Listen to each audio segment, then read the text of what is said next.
Hello students, आज जो है बहुत दिन के बाद मैं वीडियो बना रही हूँ। आप देखो, आपका 10th का एग्ज़ाम हो चुका है। अब थोड़ी सी बातें, बहुत पढ़ा लिया, बहुत कर लिया कि भाई अब तो पेपर हो गया ख़त्म। अब जब एग्ज़ाम्स ख़त्म हो चुके हैं तो आपकी प्रॉब्लम आ रही है कि जो भी घर में बैठा है ना, जो भी आता जाता है वो यही पूछता है, अरे क्या लोगे, अब 10th कर ली है, क्या क्या लेने हो, क्या लोगे, साइंस लोगे, कॉमर्स लोगे। उन्हें यही नहीं पता कि एक थर्ड साइड और भी है, जिसे कहते हैं आर्ट्स या ह्यूमैनिटीज़। ठीक है ना। अब या तो डॉक्टर बन जाओ, इंजीनियर बन जाओगे, नहीं तो तुम क्या करोगे, सीए करोगे। ठीक है ना। इसके अलावा ज़्यादातर लोगों को इतनी डीप नॉलेज नहीं होती कि भाई क्या करना, क्या कौन सी लाइन्स और है। तो कौन सी स्ट्रीम लोगे, स्ट्रीम टुडे। अब देखो कौन सी स्ट्रीम लोगे, थोड़ी सी मेरी एक्सपीरियंस वाली बातें भी सुन लो। आज बहुत सारे बच्चे बहुत लड़के बनाते हैं, लड़के लड़के नए नए बनाते हैं, पर थोड़ा सा मेरी एक्सपीरियंस वाली बातें भी ले लो। ठीक है। तो उनके अकॉर्डिंगली आप कौन सी स्ट्रीम चुनोगे, इससे ये होगा, उससे होगा। मैं आपको हर सब्जेक्ट के बारे में बताऊंगी कि इस सब्जेक्ट को लेने के बाद आप फ्यूचर में क्या कर सकते हैं। ठीक है ना। और भी बहुत सारी बातें जो मेरे एक्सपीरियंस के अकॉर्डिंग मैं आपको बताना चाहती हूँ कि ये जो चीज़ें हैं, ये नहीं कि आपने ये ले लिया, वो कहेंगे कि आपने ले लिया, आपकी लाइफ इसी से बननी है, सब ये हो जाएगा, वो हो जाएगा। ऐसा कुछ नहीं होता।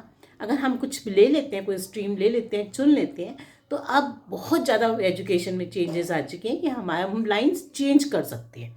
हम एक लाइन से दूसरी लाइन में बहुत ईजिली चले भी जाते हैं। अब ये नहीं होता कि हम फिक्स हो जाते हैं। ठीक है ना। अब देखो, पहले मैं आपको इन शॉर्ट हर सब्जेक्ट के बारे में बताऊंगी कि अगर आपको साइंस पसंद है, ठीक है ना, साइंस पसंद है, तो उसकी कौन सी लाइन्स हैं, उसमें क्या करना जरूरी है, क्या पढ़ने के लिए क्या क्या पढ़ना पड़ता है, उसमें 11th में क्या क्या सिलेबस आता है, जिससे कि आपको समझ में आ जाए कि मुझे ये पढ़ना पड़ेगा, अरे कैसे करूँगा, ऐसे नहीं। समझ लो। देखो, सबसे पहली जो लाइन है स्ट्रीम में, सबसे पहले आपकी आती है साइंस, सब बच्चों को पता है। ठीक है ना। दूसरी स्ट्रीम आपकी आती है कॉमर्स। ठीक। अब जो होती है ना, साइंस कहते हैं कि भाई बड़े इंटेलिजेंट बच्चे ले लेते हैं, और जो कॉमर्स है वो ठीक ठीक बच्चों ले लें। ठीक है ना। ये स्कूल वालों का बना हुआ है पैटर्न कि भाई तुम इंटेलिजेंट हो तो साइंस ले लो, अगर थोड़े से तुम्हें ज़्यादा नहीं पढ़ना तो कॉमर्स ले लो। एंड जो थर्ड में कह देते हैं, अरे भाई तुम तो बिल्कुल पढ़ाई में बेकार हो, तो ऐसे करो, तुम तो पढ़ना ही ऐसे टाइम पास पढ़ना है, करना तुमने बिजनेस है, ये तुम्हारे बस का नहीं है कुछ भी, तो तुम आर्ट्स ले लो, या जिसको ह्यूमैनिटीज़ भी कहते हैं। ठीक है ना, तुम ये ले लो। ठीक है ना। अब ये तो घर के लोगों की सबके अपने अपने व्यूज़ होते हैं कि ये ले लो, ये ले लो, इन तीनों में से ऐसे वो चुन लेते हैं अपने बच्चों के लिए कि तुम ये ले लोगे। मेरा बच्चा तो पढ़ता नहीं है, तो उसके बस की साइंस नहीं है, वो तो कॉमर्स ले लेगा। ठीक है ना। या उसके बाद आर्ट्स एंड ह्यूमैनिटीज़ तो बिल्कुल जिनको पता होता है वो कह देते हैं कि ये तो भाई ऐसे ही कर लेगा, ये तो इतने में पास हो जाए किसी तरह से, वही बहुत है। ठीक है ना। इस तरह का ट्रेंड दिमाग में बन जाता है। अब देखो, अगर हम ले लेते हैं, मान लो कुछ बच्चे हैं जो बहुत मतलब पढ़ने में जिनको बहुत इंटरेस्ट है, या जिनका दिमाग है कि भैया मैंने तो अपनी ज़िंदगी में इंजीनियरिंग करनी है। ठीक है ना। तो अब उसके लिए क्या ऑप्शन आएगा, मैं आपको हर बात बताऊंगी इसमें, कि आराम से सुनो बैठ के, क्योंकि अब तो आप फ्री हो। ठीक है ना, कोई टेंशन नहीं है। देखो, पहले नंबर पे जो अगर आपके पास, आपने सोचा कि मैं तो साइंस ले लेता हूँ, ठीक है ना, मैं तो साइंस लूँगा, आपने अपने दिमाग में सोच लिया, तो नंबर 1 बात है कि अगर कुछ स्कूल्स में मार्क्स अगर अच्छे आते हैं तो आपको साइंस दी जाती है। अदरवाइज़ जो है स्कूल वाले कुछ ऑब्जेक्शंस क्रिएट कर देते हैं कि आपके 10th में इतने मार्क्स नहीं थे, तो आपको साइंस देने में थोड़ी दिक्कत करते हैं। ठीक है। आप साइंस की भी 2 ब्रांचेस हैं। अगर आपका इंटरेस्ट है मैथ्स में, तो आपके लिए आती है फिजिक्स, केमिस्ट्री, जिसको कहते हैं पीसीएम, फिजिक्स केमिस्ट्री मैथ्स। ठीक है ना। ये आती हैं, 3 मेन सब्जेक्ट्स होते हैं जिनकी कैलकुलेशन होती है, मतलब कि आपकी पीसीएम कैलकुलेट करके आपको आगे एडमिशन्स मिलते हैं। ठीक है ना। उसके बाद अगला सब्जेक्ट होता है आपका इंग्लिश, मतलब कि एक लैंग्वेज जो है हमारी इंग्लिश, ये कंपलसरी है। और इसके साथ में जो है ज़्यादातर स्कूल्स में क्या होता है, 2 ऑप्शंस होती हैं, या तो आप फिजिकल एजुकेशन ले लो, जिसमें क्या आता है वो मैं आपको डिटेल में सब बताऊंगा, फिजिकल एजुकेशन ले लो, या आप कंप्यूटर साइंस ले लो। ठीक है, या आप कंप्यूटर साइंस ले लो। ठीक। अब देखो, जो फिजिक्स पता है, आपने पढ़ रखी है, केमिस्ट्री फॉर्मूले, फिजिक्स पढ़ रखी है, मैथ्स पता है आपको। अब अगला सब्जेक्ट इंग्लिश है, उसमें भी यही 2 बुक्स हैं, जैसे आपके 9th-10th में पढ़ रहे हो 2 बुक्स आएंगी। पर उसमें क्या होगा, आपका इंग्लिश तो आपको पढ़नी है, कंपलसरी है, इसलिए तो कोई आपको सोचना ही नहीं है कि मैं लूँ ना लूँ, it has to be taken, ये तो लेनी है। फिजिकल एजुकेशन, इस सब्जेक्ट में क्या होता है, स्पोर्ट्स के बारे में होता है कि जो ये फुटबॉल का ग्राउंड इतना बड़ा होगा, तो इसमें जो है बहुत लिमिटेड ही सिलेबस होता है बच्चों के लिए, ये बहुत स्कोरिंग हो जाता है, क्योंकि इसमें एक तो आपको थोड़ा सा प्रैक्टिकल में नंबर पूरे मिल जाते हैं, थोड़ा भागना पड़ता है, कुछ इस तरह से एक्टिविटी कराते हैं, तो उसमें आपको फुल मार्क्स मिल जाते हैं। और इसके अंदर जो है कुछ ज़्यादा क्वेश्चंस जो होते हैं वो क्या होता है, लिमिटेड ही होते हैं। भाई एरिया ऑफ द फुटबॉल का कितना होगा, क्रिकेट के बारे में, मतलब गेम्स के बारे में, इस तरह के क्वेश्चंस होते हैं। और इसमें जो फाइल बनवाई जाती है उसमें मतलब डायग्राम बनाना होता है प्लेग्राउंड का, इस टाइप का, तो इसी के ऊपर जो है क्वेश्चंस होते हैं स्पोर्ट्स के ऊपर। तो फिजिकल एजुकेशन में तो ये होता है, तो इसमें बहुत सिलेबस आप मतलब कुछ दिनों में ही पढ़ के इसको मतलब अपना काम कर चला सकते हो। अगला आता है हमारे पास कंप्यूटर साइंस। अगला जो है फिजिकल एजुकेशन से क्या होता है, अगर आप इन सब्जेक्टों के साथ, अगर आपको फिजिक्स, केमिस्ट्री, मैथ्स लेनी ही है, तो आप इंग्लिश तो कंपलसरी हो गई, और ये फिजिकल एजुकेशन लेके आपका जो है मतलब परसेंटेज अच्छी बन जाती है, क्योंकि इसमें इतना टाइम देना नहीं पड़ता आपको, कम टाइमिंग्स में आपका सिलेबस कवर अप हो जाता है। इसके लिए कोई कोचिंग जाने की ज़रूरत नहीं पड़ती, कोई कुछ नहीं, क्योंकि लिमिटेड ही क्वेश्चंस हैं, वही घूम फिर के आते रहते हैं। और नेक्स्ट बात आती है आपकी कंप्यूटर साइंस की। अब देखो, कंप्यूटर साइंस आजकल के लिए बहुत ज़्यादा अच्छा है, सब्जेक्ट बहुत अच्छा है, मगर क्या है, जिनको सिर्फ अपने दिमाग में फिट हो रखा है कि हमें पीसीएम ही लेनी है, तो उनके लिए कंप्यूटर साइंस में थोड़ी सी ये प्रॉब्लम आती है। फ़ायदा तो बहुत ज़्यादा है उनको, इंजीनियरिंग में आगे जब अगर वो करते हैं तो फ़ायदा तो बहुत है, क्योंकि आजकल जो है सब कुछ ही कंप्यूटर के ऊपर पहुंच जाता है, ऑटोमेटिक ही आपको उसके ऊपर जाना ही पड़ता है। आपको एक्सेल, ये सब प्रोग्रामिंग जो है, अगर आपने ये सब चीज़ें पहले थोड़ी सी कर रखी हैं, तो आपको बड़ी जल्दी जल्दी ये समझ में आया, मतलब ईजी हो जाता है आपके लिए, हर चीज़ ईजी हो जाती है। मगर क्या प्रॉब्लम आती है कि अगर आपको सर 12th में ही अपनी एग्रीगेट एवरेज अच्छी बनानी है, कि भाई मैंने की अपनी 11th-12th में अपना जो है अपनी एवरेज को 90% मुझे मार्क्स चाहिए, और तब आप जो है फिजिक्स, केमिस्ट्री, मैथ्स, इन 3 सब्जेक्टों में आपको बहुत अच्छी तरह फोकस करना पड़ता है। आप काम चलाऊ पढ़ाई नहीं कर सकते कि भाई मैंने तो ये पढ़ लिया, मैं इतना पढ़ के काम नहीं चलता, बहुत ज़्यादा ही डीपली पढ़ना पड़ता है, ठीक है ना। तो इसलिए जो है ज़्यादातर बच्चे फिजिकल एजुकेशन ले लेते हैं। और कंप्यूटर साइंस में क्या है, सिलेबस ज़्यादा होता है, बहुत आपको क्या करना पड़ता है, इसके लिए पूरे प्रोजेक्ट तैयार करने पड़ते हैं, प्रोग्रामिंग्स बनानी पड़ती हैं, बहुत ज़्यादा ही टाइम इसके ऊपर आपको देना पड़ेगा। आपको इसकी कोचिंग भी लेनी पड़ेगी अलग से, क्योंकि सब बच्चों के बस का प्रोग्रामिंग बनाना नहीं होता, प्रोग्राम्स बनाने पड़ते हैं, रन करने पड़ते हैं, और इसके जो है अंदर टाइमिंग बहुत ज़्यादा लगता है, ठीक है ना। तो कंप्यूटर साइंस की ये प्रॉब्लम होती है। तो जो बच्चे बहुत पक्के हैं कि हम इतना बड़ा लेने के लिए तैयार हैं, हम कर लेंगे, तो देन तब आप कंप्यूटर साइंस लीजिए, ठीक है ना, क्योंकि इससे भी ब्रांचेस बहुत सारी खुल जाती हैं। अच्छा, अब देखो, अब दूसरी ब्रांच आती है आपकी फिजिक्स, केमिस्ट्री, मैथ्स, इंग्लिश। अब मैथ्स को अगर आप छोड़ दें तो आपको मैथ्स में नहीं है इंटरेस्ट, आप फिजिक्स सोच रहे हैं कि मैं न्यूमेरिकल्स कर लेता हूँ, केमिस्ट्री के मैं फॉर्मूले रट लेता हूँ, सॉल्ट के सब फॉर्मूलों में मैं कर लेता हूँ, क्योंकि 11th की जो फिज़िक्स केमिस्ट्री है वो काफ़ी टफ है, ये रियल बात है।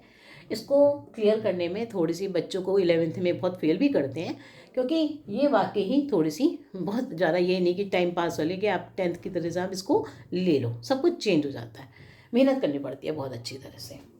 आप फिज़िक्स, केमिस्ट्री, अब नेक्स्ट अगर आपको लेना पड़े, अगर आप मेडिकल की तरफ जाना चाहते हैं, तो आपके पास आ जाती है बायोलॉजी, ठीक है ना। बायोलॉजी वो लाइन है जिसमें आप बायो, आपको पता ही है, बायो आप पढ़ चुके हो, डायग्राम्स आने चाहिए अच्छी तरह से।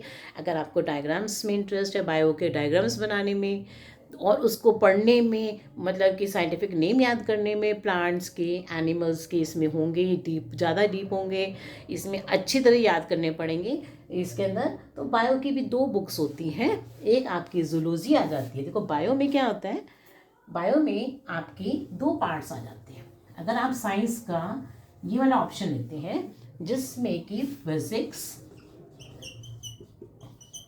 केमिस्ट्री और बायो लेते हैं, ठीक है।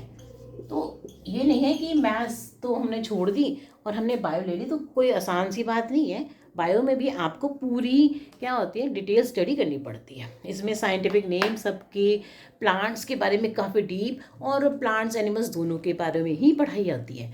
मतलब कि एक ब्रांच आपकी आ जाती है जूलॉजी, इसमें पढ़ाएंगे, और एक आएगी आपकी बॉटनी, तो जिसमें कि आपकी बॉटनी पेड़ पौधों के बारे में, जूलॉजी जानवरों की, एनिमल्स के बारे में। तो ये दो बुक्स डिवाइडेड हो जाती हैं। तो इसका सिलेबस भी ऐसा नहीं है कि आप थोड़े भाई सिलेबस है, बहुत अच्छा सिलेबस होता है। तो इसमें क्या है, ये दो ब्रांचेस आ गए, जूलॉजी और बॉटनी। तो अगर आप बायो लेना चाहते हैं तो ये दो सब्जेक्ट और पढ़ने पड़ेंगे, और फिजिक्स केमिस्ट्री आपके साथ है। नेक्स्ट जो है, इसी के साथ आपको ये इंग्लिश, फिर वही कंपलसरी है कि आपको इंग्लिश लेनी ही है। और नेक्स्ट बात आप इसके अंदर फिर वही आ जाता है कि आप फिजिकल एजुकेशन लोगे या कंप्यूटर साइंस लोगे। आप देखो ये सब्जेक्ट हो गए आपके ये वाले, ठीक है। ज़्यादातर स्कूल्स में यही सब कुछ करवाते हैं, मतलब कि यही ऑप्शंस देते हैं, क्योंकि डिपेंड करता है आप कौन से शहर में रह रहे हैं, आपके जो स्कूल है वो आपको कौन कौन से सब्जेक्ट्स दे सकता है, मतलब ऑप्शनल में कि आप ये भी ले सकते हो, इसके साथ ये जोड़ सकते हो। कुछ स्कूलों में ऐसे भी होता है, जैसे मैंने खुद किया है काफ़ी साल पहले।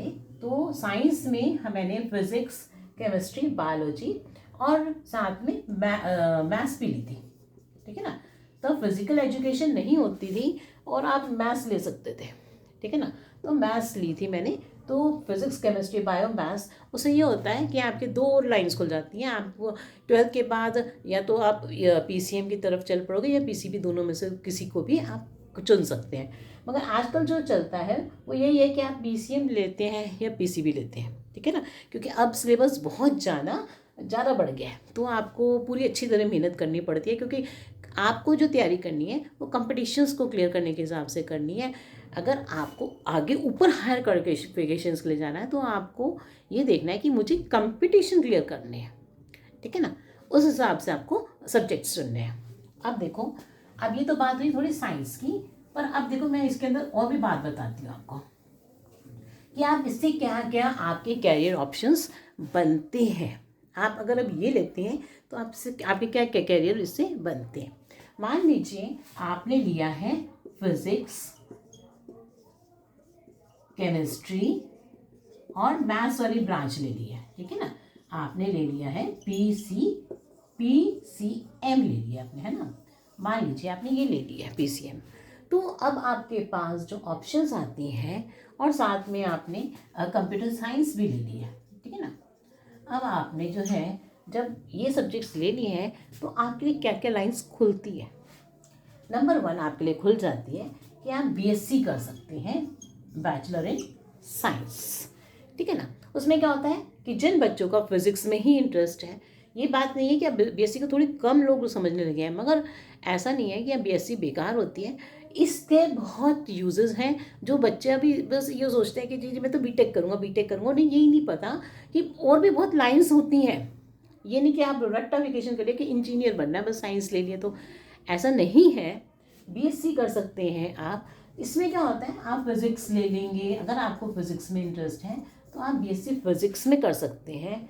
आगे जाके केमिस्ट्री में कर सकते हैं, सिंगल एक सब्जेक्ट लेके आप उसमें BSc अपनी कर सकते हैं। मैथ्स ले सकते हैं, मैथ्स लेने के बाद आपके पास अगर आपको मैथ्स में बहुत इंटरेस्ट है तो आप मैथ्स ही ले सकते हैं। मैथ्स में क्या होगा, स्टार्टिंग में तो आपको शुरू में पढ़ना पड़ेगा BSc में ये फिजिक्स, केमिस्ट्री, मैथ्स सारा, मगर आपके पास एक ऑनर्स मिल जाएगा। ऑनर्स में मतलब एक पर्टिकुलर सब्जेक्ट में आप डिग्री ले सकते हैं। तो उसमें क्या होता है ना कि आपने मान लो फिज़िक्स में ले लिया, आपको बहुत इंटरेस्ट है, तो आप BSc फिज़िक्स, क्योंकि इन पर ये वाले जो सब्जेक्ट्स हैं ना, आजकल लोग इनको करते नहीं हैं और इनकी डिमांड बहुत ज़्यादा है। ये लोग इन चीज़ों को तो, बच्चों को तो ये ट्रेंड दिमाग से निकल चुका है। अगर आप फिज़िक्स में बहुत ज़्यादा अच्छा कर लेते हैं BSc फिज़िक्स में, नेक्स्ट आप उसके बाद उसमें चले जाएँ, MSc कर लें फिज़िक्स में, तो आपको सीधा जो है डिग्री कॉलेज में जॉब मिल सकती है, ठीक है ना। अगर आपका इंटरेस्ट टीचिंग की तरफ है, ठीक है ना, तब ओके। अब जो है आप इसमें टीचिंग की तरफ जाना चाहते हैं तो आप इसमें BSc में ये कर करके आप बहुत आपका फ़ायदा होगा। नेक्स्ट और भी है कि आप जो है BSc जब हम करते हैं फिज़िक्स, केमिस्ट्री, मैथ्स वाली, तो इसमें आपके पास ऑप्शंस मैं आपको और भी बता दूंगी और क्या ऑप्शंस आ सकते हैं। बीएससी के बाद आप कर सकते हैं बीटेक। बीटेक करने के लिए देखो, अगर आप अच्छे कॉलेज में लेना चाहते हैं एडमिशन, तो आपको बीटेक करनी पड़ती है 12th के बाद। मगर उसके लिए क्या होता है, आपको जी मेंस का पेपर देना पड़ता है।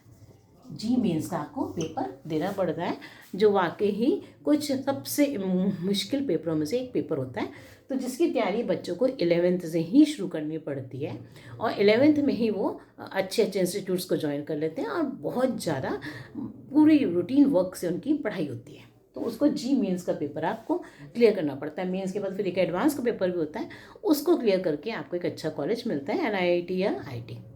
देखो, इस तरह अगर इंजीनियर बनना है तो आपको ये लाइन्स लेनी पड़ती हैं, बीटेक करने चले जाओ।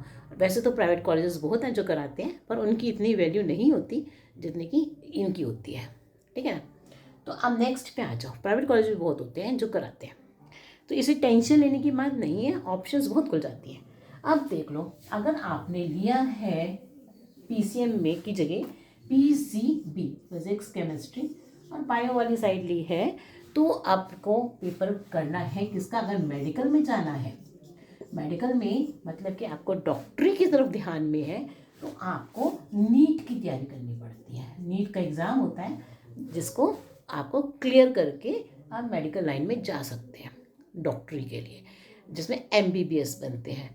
आप देखो, इसमें क्या होता है ना कि इस ब्रांच के लिए मतलब एक डॉक्टर बनने के लिए आपको नीट का एग्ज़ाम देना ही है, ठीक है। इस तरह से आपकी प्रिपरेशन वो शुरू से 11th-12th से शुरू हो जाती है, 11th से।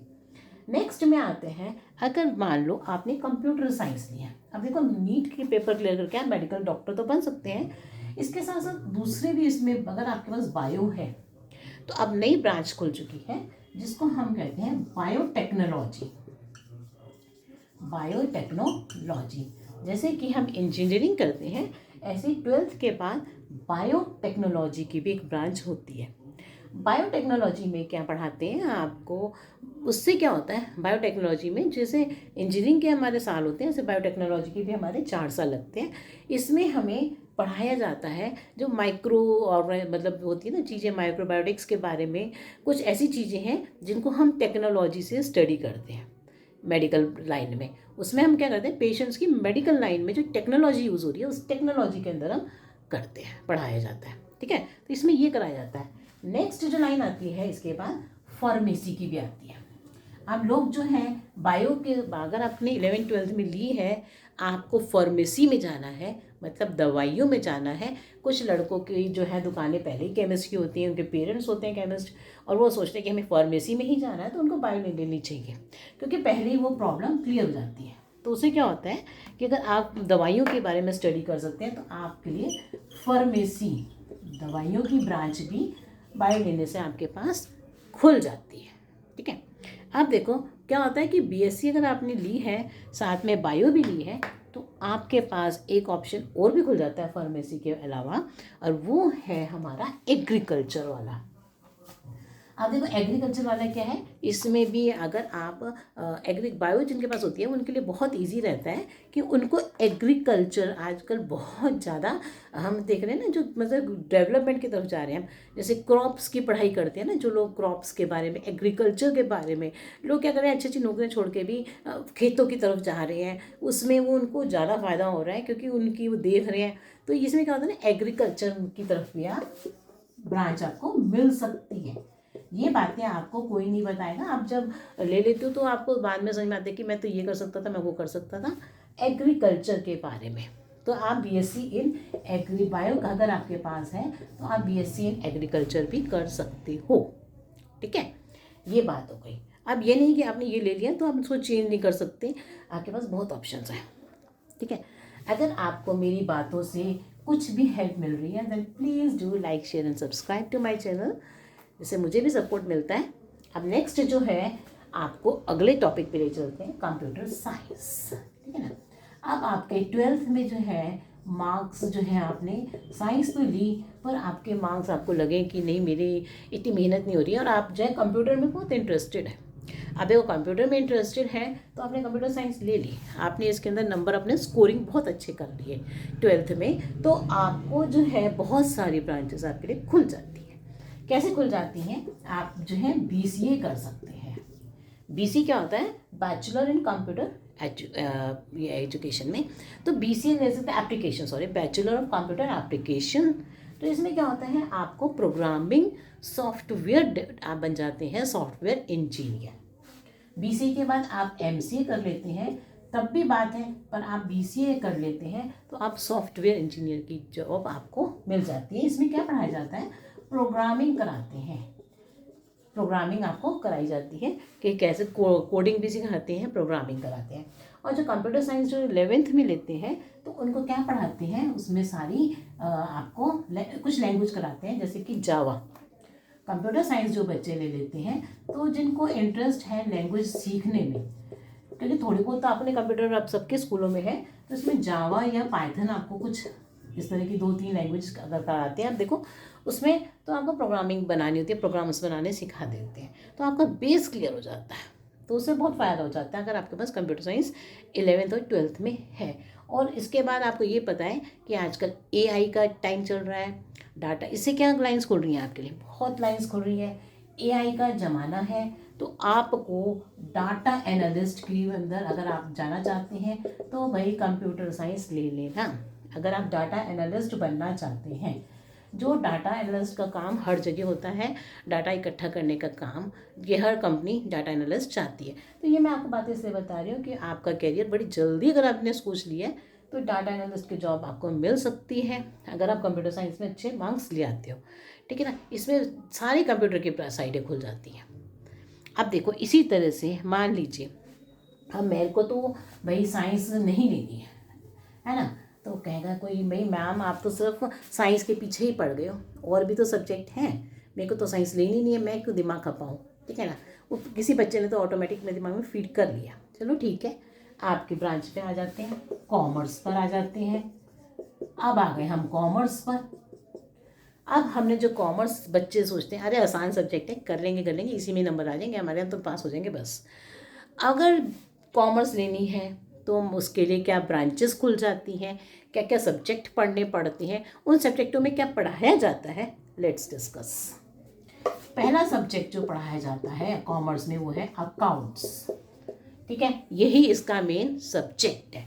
जिनको नंबरों में करने में कोई दिक्कत नहीं है, नंबर का काम उनको बड़ा जल्दी आता है। मैथ्स वैसे ही मैथ्स नहीं आती, इसमें क्या है क्रेडिट डेबिट जैसे बैंक में होता है वो सब सिखाया जाता है, इतना उधार आया, इतना डेबिट दिया। जिनको ये बातें समझ में आएंगी, क्रेडिट और डेबिट कहाँ किस में करना है, वो तो अकाउंट्स में बिल्कुल परफेक्ट हो जाते हैं। इसमें लोन इतने का दिया, इस तरह से चलते हैं चैप्टर्स, ठीक है ना। तो ये होती है अकाउंट्स, ठीक है।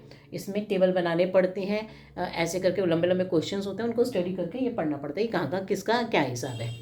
दूसरे चीज़ों पे आ जाओ, दूसरे नंबर पे इसमें हमने पढ़ना पड़ता है बिजनेस स्टडीज़। बिजनेस स्टडीज़ क्या है? ये रट्टाफिकेशन वाला, इसको याद करना पड़ता है। इसमें बिजनेस स्टडीज़ के बारे में कुछ रूल्स वगैरह होते हैं, कुछ ज़्यादा वो इसमें क्या है लर्निंग का काम होता है, ठीक है। तीसरा सब्जेक्ट जो आ जाता है आपके पास वो है इकोनॉमिक्स। इसमें इकोनॉमिक्स में क्या है, वो चैप्टर्स होते हैं जैसे हमारी नेशनल इनकम क्या है, GDP, और उसके अंदर क्या होता है ग्राफ्स के बारे में, ग्राफ्स होते हैं, ग्राफ्स से बताया जाता है कि मतलब लॉज होते हैं, कुछ डिमिनिशिंग लॉ, इंक्रीजिंग लॉ, ऐसे करके कुछ लॉज के बारे में बताया जाता है, वो याद करने पड़ते हैं आपको लॉज इकोनॉमिक्स के। और इकोनॉमिक्स जो है बहुत अच्छा सब्जेक्ट है जिन बच्चों को मतलब किधर किधर जाना है, ये पढ़ना है, मतलब कि शेयर मार्केट की तरफ जाना हो, इन चीज़ों में ये ग्राफ समझाते हैं, आपकी ग्रोथ ऊपर हो रही है नीचे हो रही है, तो काफ़ी इकोनॉमिक्स जो है ये इस काम के लिए, ठीक है। अब इसके बाद जो अगला सब्जेक्ट आएगा वो आएगा हमारा कॉमर्स हो गया, और जो चौथा वही अपने आप इंग्लिश, और ऑप्शनल में फिर वही आपको कुछ भी ले सकते हैं ना, जो according to the physical education दे रखी हो, फिजिकल एजुकेशन कॉलेज स्कूल में या आपके जो भी है उसमें आप ले सकते हो, ठीक है। अब ये क्योंकि ये तो होते हैं हमारे अकाउंट्स बिजनेस इकोनॉमिक्स, ये हमारे इंपॉर्टेंट सब्जेक्ट्स होते हैं जो हमें पढ़ने ही पड़ते हैं, ठीक है। अब देखो इससे क्या लाइंस खुल जाती हैं आपके लिए। अगर आप ये सब्जेक्ट्स ले लेती हो तो आपको क्या क्या लाइंस मिल सकती हैं और आपको इसके लिए किस किस के कंपटीशन देने पड़ेंगे बाद में। वहाँ आपने कॉमर्स ले ली, if you are good at accounts तो आपके लिए सीए, चार्टर्ड अकाउंटेंट, है ना, इसका बहुत अच्छा वो बनता है। इस पर ये क्या होता है कि बहुत काफ़ी जैसे जी मेंस का एग्ज़ाम है ये उससे भी ज़्यादा टिपिकल है, इसको निकाल लेते हैं मगर करने के लिए कई कई साल बच्चे लगे रहते हैं। तो ये चार्टर्ड अकाउंटेंट का है, मगर जिसने बना लिया कि मैंने तो करना ही करना तो वो कर लेता है। नेक्स्ट जो आता है दूसरा, इसके लिए आपको सीए का पेपर देना ही पड़ता है, ठीक है ना। दूसरा जो आप कर सकते हैं जिसमें क्या होता है आपको फाइनेंस की तरफ जा सकते हैं। जिन बच्चों का इंटरेस्ट फाइनेंस की तरफ जा सकते हैं, जिन बच्चों का इंटरेस्ट आपको पता है फाइनेंस में क्या है, बैंकिंग आ जाती है, बैंकिंग आ जाती है। फाइनेंस में आप बैंकिंग के बारे में सीख सकते हो, बैंकर बन सकते हो। अब वो कौन से बैंकर के लिए क्या मतलब, आप जो है बैंक एग्जाम के तो आप सबको ही दे सकते हैं। बैंकर का मतलब यहाँ पे आप इन्वेस्टमेंट बैंकर बन सकते हो अगर आप बहुत ज़्यादा इंटेलिजेंट हो अपनी पढ़ाई में और बहुत ज़्यादा क्यूरियस हो। इन्वेस्टमेंट बैंकर बहुत अच्छी जॉब होती है, तो इससे आप फाइनेंस आपको नॉलेज मिलती है। आप फाइनेंस की तरफ जा सकते हो, बैंकिंग इन्वेस्टमेंट बैंकर बन सकते हो। और देखो क्या आ सकता है इससे, इससे क्या क्या लाइंस खुलती हैं। अब ये नहीं यही मिलती हैं आपको, इनकम टैक्स आप पढ़ लेते हो, इसमें कॉमर्स में आप इनकम टैक्स के बारे में पढ़ते हो तो आप जो है लॉ भी कर सकते हो। अगर आपके पास कॉमर्स ले रखी है तो आप लॉ भी कर सकते हो, ठीक है। अब देखो आप आगे चलो, तो इस तरह से बी को ये नहीं है इसके बाद आप बी कॉम करो, ये नहीं है कि आपको यही करनी है, आप बी कॉम कर सकते हो। बी कॉम के बाद आपकी लाइन खुल जाती है, एम कॉम कर लो या आप एम बी ए कर लो, जो आजकल के लिए बहुत जो बच्चे बहुत कर रहे हैं, बी कॉम कर रहे हैं, एम कॉम करो, एम बी ए कर लो, है ना। उसके बाद मतलब कॉमर्स से ये लाइन्स खुल जाती है आपकी। और लाइन्स क्या खुल जाती है मैं आपको वो भी बता देती हूँ। आप जो है इसके अंदर एक IFCA करके एक होता है कोर्स, तो वो भी थोड़ा सा मुश्किल होता है मगर उससे इन्वेस्टमेंट बैंकर की तरफ हम चले जाते हैं, ठीक है ना। तो इस तरह से बहुत सारे ICWA का भी कोर्स होता है, 12th के बाद वो कर सकते हो आप। तो ये सब जो कोर्स होते हैं कॉमर्स के बाद आप कर सकते हो इसमें, ठीक है। ये नहीं कि हम कॉमर्स ले लिए हमने अब इसके बाद क्या करेंगे, ये आप सबके लिए आपके लिए खुल जाती है लाइन्स, ठीक है। अब देखो इसमें जो और हाँ एक लाइन और भी है, आप कंपनी सेक्रेटरी का कोर्स भी इसके बाद कर सकते हो। कंपनी सेक्रेटरी का कोर्स होता है CS, कंपनी सेक्रेटरी का कोर्स होता है जिसे कहते हैं CS, तो वो आप 12th के बाद वो भी कर सकते हो अगर आपके पास कॉमर्स है, ठीक है। आप देखो इसी तरह से आप आ जाओ और हाँ, अब आपके पास मान लीजिए आपने कॉमर्स भी ले ली, चलो ठीक है। अब आपके पास है अगली ब्रांच। अब आपने सोचा कि भाई मेरे को तो दोनों ही नहीं पढ़नी, मेरे से तो होती नहीं है खपखाना, अब मेरा इंटरेस्ट तो है ड्राइंग बनाने में, या मुझे तो रटना आता है बस, मेरे को बस का नहीं है ये सब कुछ समझना, दिमाग खपाना, मैथ्स फिजिक्स केमिस्ट्री बायो में करूँ। मैं तो सब रट के फटाफट से, मेरी जो लर्निंग पावर है फटाफट से रट्टा मारने की पावर है वो बहुत अच्छी है, कुछ भी रटवा लो मेरे से। तो पहुँच जाओ आप आर्ट्स या ह्यूमैनिटीज़ पे। तो ये नहीं है कि ये ब्रांच को बच्चे कह देते हैं कि तो भैया इससे तो कुछ नहीं होता, नालायक बच्चों के, ऐसा नहीं है। जितने बड़े IAS ऑफिसर बनते हैं, IAS बनते हैं भैया, उनको तो ये सब पढ़ना पड़ता है। क्या पढ़ना पड़ता है, हिस्ट्री। उनके जो सब्जेक्ट होते हैं वो यही होते हैं, उनके सब्जेक्ट मैथ्स फिजिक्स केमिस्ट्री नहीं होते IAS के, यही पढ़ने पड़ते हैं। तो इस पर आ जाओ, आपको हिस्ट्री मिलती है, ठीक है, ज्योग्राफी मिलती है। और क्या पढ़ना पड़ता है ह्यूमैनिटीज़ में, ज्योग्राफी पढ़नी पड़ती है। हिस्ट्री पता है आपको, ज्योग्राफी पता है। तीसरे जो आप अब तक के आपने सिविक्स पढ़ी है ना, सिविक्स को पॉलिटिकल साइंस बोलते हैं ये लोग। सिविक्स के बाद अब क्या आ जाती है हमारी, पॉलिटिकल साइंस आ जाती है, ठीक है। ये तो आपको पता ही इनके बारे में क्या क्या पढ़ चुके हो। और क्या पढ़ लेते हैं हम इसके अंदर, ये सब पढ़ने के साथ साथ आपके पास ऑप्शंस आते हैं हमारे और भी। स्कूल्स में क्या होता है, आर्ट्स भी होती है, मतलब कि ड्राइंग जिसे कहते हैं, पेंटिंग, ये एग्ज़ाम भी होता है। जिनकी पेंटिंग बहुत अच्छी है वो भी इसमें जा सकते हैं। उसके बाद ये नहीं होता कि भैया हमारे पास तो ये बच्चे हैं कि पेंटर, इन सब के अब ये ज़्यादा वैल्यूएबल हो गए हैं, इन लोगों की बहुत डिमांड होती है, मतलब कुछ भी कर सकते हैं आप। ये नहीं सोचो कि जो भाई मैं तो मगर जो भी करो उसमें आपका क्या होना चाहिए, 100% आपको देना है और उसमें आपका पूरा टैलेंट होना चाहिए बस, तो आप कुछ भी कर सकते हो। नेक्स्ट आर्ट्स में क्या आता है आपका, ड्राइंग वगैरह ये सब हो गई, पेंटिंग वगैरह ये भी ले सकते हो आप इसके अंदर। एक सब्जेक्ट आता है साथ में सोशियोलॉजी, ठीक है ना। इसमें भी क्या होता है ना, ये भी लर्निंग का ही है। सोशियोलॉजी में आपको जो पॉलिटिकल साइंस है उसमें आपको कॉन्स्टिट्यूशन वगैरह के बारे में पढ़ाया जाता है। सोशियोलॉजी में सोसाइटी के बारे में पढ़ाया जाता है कि भाई इस तरह की सोसाइटी थी, इस तरह की सोसाइटी है, तो इस कुछ सोसाइटीज़ के बारे में पढ़ाया जाता है जो होती हैं, ठीक है ना, वो होता है सब्जेक्ट। और आप जो पढ़ सकते हो इसके अंदर, तो मैंने ये आपको पहले ही दिखा है कि काफ़ी सब्जेक्ट होते हैं। साइकोलॉजी भी होती है इसमें, क्योंकि ये क्या है, स्कूल्स के ऊपर डिपेंड करता है कि आपको कौन सा स्कूल में आपके पास ये ऑप्शंस दे रखे हैं सब्जेक्ट्स के। तो कुछ सब्जेक्ट्स मैंने आपको ये बताया कि ये पढ़ाए जाते हैं। आप इसे क्या बन सकते हो आप, ठीक है ना, आप इसे क्या क्या कर सकते हो।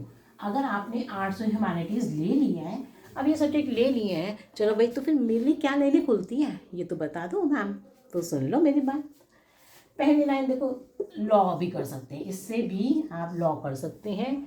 दूसरे नंबर पे जर्नलिज्म, जिनको जर्नलिज्म में जाना है, मतलब कि क्या बनना है, रिपोर्टर, है ना, टीवी में जैसे रिपोर्टर होते हैं, न्यूज़ देने वाले, इस तरह से। तो अगर आपको जर्नलिज्म में जाना है तो आर्ट साइड पे जाना है। जो इनको आईएएस की तैयारी करनी होती है ना, वो पहले 11th-12th में साइंस, वो कॉमर्स ये ले लेते हैं, आर्ट साइड, ठीक है ना। इसी तरह से आप जो है इसमें जो है आपको लैंग्वेजेस भी पढ़ाई जाती हैं। इंग्लिश, कई स्कूलों में क्या होता है, आपको इंग्लिश के साथ साथ, इंग्लिश तो होती है मेन, आपको फ्रेंच और स्पेनिश, इस तरह से क्या होता है, ऑप्शंस होती हैं कि आपको कुछ, मतलब इन दोनों कुछ लैंग्वेजेस में से ये कुछ लैंग्वेज आपको ये भी ले सकते हैं जो आप सिखा सकते हैं। इसके बाद आपके पास मतलब कहीं भी ट्रांसलेटर का काम, कुछ भी जिनकी बहुत डिमांड रहती है, ये लाइंस भी आपको कर सकते हैं कि भाई इसमें आर्ट साइड में कॉलेज स्कूल के ऊपर डिपेंड करेगा कि आपको कौन सी लैंग्वेज सिखा रहे हैं एक्स्ट्रा, ठीक है ना। तो इसमें ये भी कर सकते हैं आप। इसी तरह से आपके पास जब आप ये कर लेते हैं, मतलब ये सॉरी, आप आर्ट साइड ले लेते हैं, तो होटल मैनेजमेंट का भी कोर्स होता है इसके अंदर, ठीक है, जो कि बहुत बढ़िया है। ये नहीं आप कह सकते कि ये बहुत कमा रहे हैं, इनकी भी बहुत, जिनको खाना बनाने में कोई इंटरेस्ट है, अगर कुछ खाने की तरफ इंटरेस्ट है बनाने में, तो इसके आप होटल मैनेजमेंट का कोर्स भी कर सकते हैं जो बहुत पॉपुलर है। इसमें साइंस और कॉमर्स का नहीं लेना, आर्ट साइड की तरफ चल पड़ते हैं वो, ठीक है। सो मैंने आपको काफ़ी कोशिश करी है कि मैं काफ़ी चीज़ें डिस्कस कर दूं कि अगर आप टेंशन लेने की बिल्कुल कोई बात नहीं है कि अगर आपने ये लाइन ले ली है तो मैं क्या करूं। हाँ, मैंने तो, मैं 11th में आ गए, बहुत सारे बच्चे 11th में आने के बाद साइंस ले लेते हैं और फिर थोड़े दिन में कहते हैं अरे नहीं नहीं नहीं, क्योंकि चैप्टर्स शुरू के एक दो थोड़े टिपिकल होते हैं, तो उनसे कहते हैं कि मेरे से नहीं हो रहा, और टीचर्स भी बड़े स्ट्रिक्ट हो जाते हैं। तो क्या होता है, तो वो बच्चों को थोड़ा फील हो जाता है कि भाई नहीं मेरे से नहीं हो रहा, तो वो छोड़ देते हैं। तो वो कुछ देखो, स्कूल में शुरू में आपको कुछ दिया जाता है 1 महीने का टाइम कि आप चुन लो, कुछ स्कूल देते हैं, मगर ज़्यादा लंबा टाइम मत खींचना, क्योंकि 1 महीने के अंदर अपना दिमाग को पूरा सेट कर लेना कि मुझे क्या लाइन लेनी है। क्योंकि क्या होता है कि आप 3 से, मैंने बच्चों को देखा है जो 5-6 महीने तक के तो पढ़ते रहते हैं उस सब्जेक्ट को, खींचते रहते हैं, अभी फेल भी होते रहते हैं, और फिर 1 साल उनका वेस्ट हो जाता है, उनको दोबारा 11th करनी पड़ जाती है। क्योंकि स्कूल वाले, कुछ लोग स्कूल तो फीस पैसे लेके मतलब आपको पास कर देते हैं कि चलो 12th में कर देते हैं, अगले साल चेंज कर लेना, मतलब तुम साइंस नहीं हो तो कॉमर्स ले लो। मगर क्या हो, तो आप शुरू में ही अपने माइंड को बना लेना कि मुझे क्या पढ़ना है, क्योंकि हर लाइन का अपना ही इम्पोर्टेंस है। यू शुड गिव योर 100%, और आपको उस जो भी सब्जेक्ट ले लो, बस उसके अंदर पूरी अच्छी तरह से आपको मेहनत करनी है, ठीक है ना। So thank you for watching my video. If you are getting some help from me, then do like, share and subscribe to my channel. Thank you.